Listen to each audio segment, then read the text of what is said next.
안녕하세요. 김강균 변호사입니다. 살다 보면 정말 억울한 순간들이 있죠. 특히 돈 문제, 그 중에서도 대출 문제가 그렇습니다.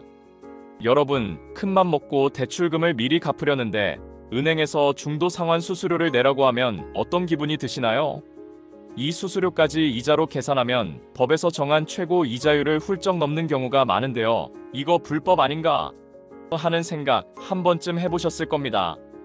오늘은 바로 이 중도 상환 수수료의 정체를 둘러싼 아주 중요한 대법원 판결을 제가 직접 알기 쉽게 설명해 드리겠습니다. 영상 끝까지 보시면 금융계약의 함정에 빠지지 않는 꿀팁까지 얻어가실 수 있습니다.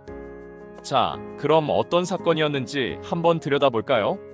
사업가 갑은 특수목적법인인 을로부터 68억 원이라는 큰 돈을 빌렸습니다.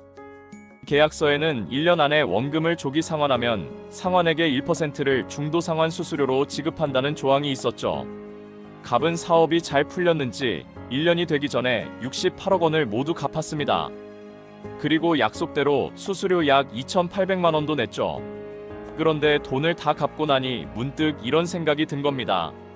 내가 낸 이자에 이 수수료까지 합치면 이자제한법에서 정한 연 최고 이자율을 넘는데 갑은 결국 이건 부당하다. 최고 이자율을 초과해서 받아간 돈을 돌려달라. 며 소송을 겁니다. 1심, 2심에서는 갑이 이겼습니다. 중도 상환 수수료도 이자로 봐야 한다는 판단이었죠.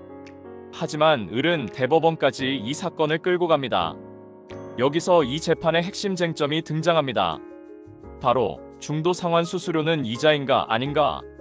이 질문 하나에 모든 것이 달려 있었습니다. 만약 이자라면 이자제한법의 최고이자율 제한을 받아야 하고 을은 부당이득을 돌려줘야 합니다. 하지만 이자가 아니라면 을은 적법하게 수수료를 받은 것이 되죠. 이 문제를 두고 대법관 전원이 모여 깊은 고민에 빠졌습니다.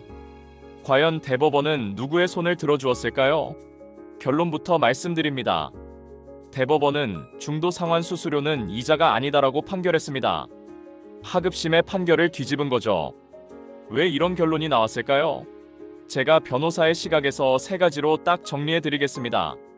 첫째, 성격이 다르다. 대법원은 중도 상환 수수료를 돈을 빌린 대가인 이자가 아니라 채무자가 약속을 깨고 돈을 일찍 갚음으로써 채권자가 입게 된 손해를 물어주는 손해배상금으로 보았습니다. 은행 입장에선 만기까지 이자를 받을 걸 기대하고 자금 계획을 짜놨는데 갑자기 원금이 들어오면 계획이 틀어지잖아요. 그 손해에 대한 보상이라는 겁니다. 둘째, 형사처벌 문제. 이자제한법을 어기면 징역이나 벌금 같은 형사처벌을 받습니다. 이렇게 무서운 법을 적용할 때는 이자의 범위를 매우 엄격하게 해석해야 합니다.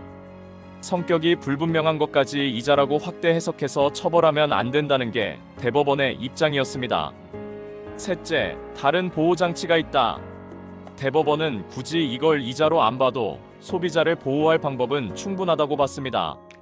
만약 수수료가 너무 과도하면 법원이 직권으로 깎아줄 수도 있고 계약 자체가 불공정하면 약관규제법으로 무효로 만들 수도 있다는 거죠. 자, 그럼 이제 중도 상환 수수료는 아무리 높아도 괜찮다는 거냐? 하고 실망하실 수 있습니다. 절대 그렇지 않습니다. 바로 이 지점에서 변호사의 역할이 중요해집니다. 대법원이 이 수수료를 손해배상금이라고 정의한 것을 우리는 역으로 활용해야 합니다. 오늘의 핵심 꿀팁입니다.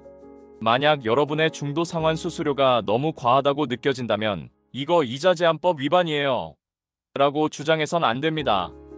이제 그 주장은 법원에서 통하지 않습니다. 대신 이건 부당하게 과다한 손해배상금이니까 법원이 깎아주세요 라고 주장해야 합니다. 이것이 바로 이 판결 이후의 새로운 싸움의 기술입니다.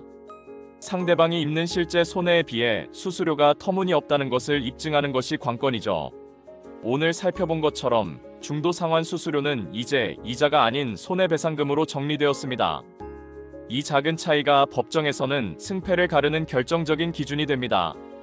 혹시 지금 불공정한 금융계약 때문에 혼자 끙끙 앓고 계신가요? 법은 아는 만큼 보이고 아는 만큼 내 권리를 지킬 수 있습니다. 혼자 고민하지 마시고 전문가의 도움을 받으시는 것이 현명한 선택입니다. 오늘 영상이 유익하셨다면 좋아요와 구독, 알림 설정 부탁드리고요. 궁금한 점이 있다면 언제든 아래 댓글이나 더보기란의 연락처로 문의 주시기 바랍니다. 지금까지 김강균 변호사였습니다. 감사합니다.